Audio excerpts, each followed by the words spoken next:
নির্বাচন নিয়ে শঙ্কা আসলে আমাদের এখানে 16-17 বছর যাবত ইলেকশন হয় না, তো মানুষের ইলেকশনের অভ্যাসটাই বোধহয় চলে গেছে। তো আমি নিজে বিশ্বাস করি যে আমাদের অনেক অনেক মানুষ আছে যাদের 32, 33, 34 বছর হয়ে গেছে, জীবনে একবার ভোট দেওয়ার সুযোগ পায় নাই। তো আপনারা চিন্তা করেন, প্রায় সম্ভবত অন্তত প্রায় 5 কোটি মানুষ কখনো ভোট দিতে পারে নাই।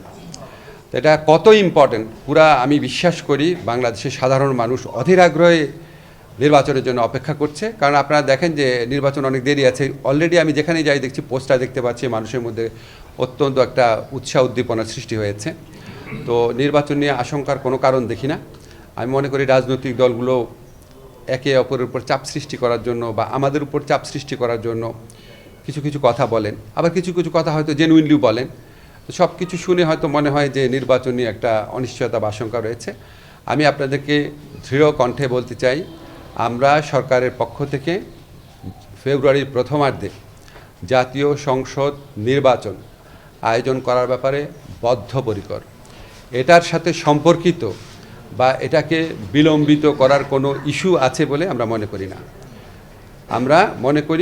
আমরা বিশ্বাস করি অবশ্যই ফেব্রুয়ারির প্রথমার্ধে জাতীয় সংসদ নির্বাচন অনুষ্ঠিত হবে, এবং এটার কোনো দ্বিতীয় চিন্তা বা না হলে কি হবে এই ধরনের কোনো চিন্তা আমরা মাথায় রাখছি না।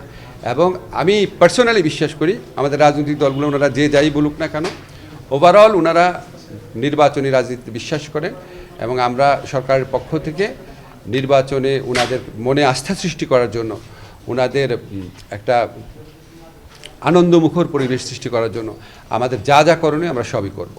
আমাদের এখানে ধরেন আমরা তো আসলে জামিনের ব্যাপারে মন্ত্রণালয়ের পক্ষ থেকে বিচারকদের কিছু বলতে পারি না। এটা বিচারকদের বিচারিক বিবেচনার ব্যাপার।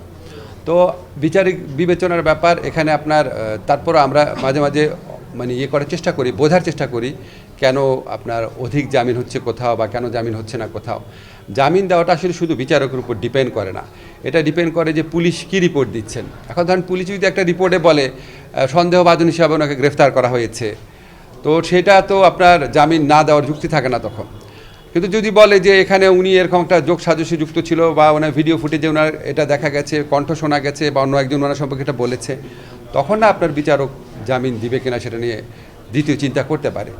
তারপর হচ্ছে আমাদের এখানে যারা আইনজীবী যারা আছেন ওনাদের একটা ভূমিকা থাকে। এরকম আপনার অনেকগুলো পক্ষ, অনেকগুলো ফ্যাক্টর এখানে জড়িত থাকে।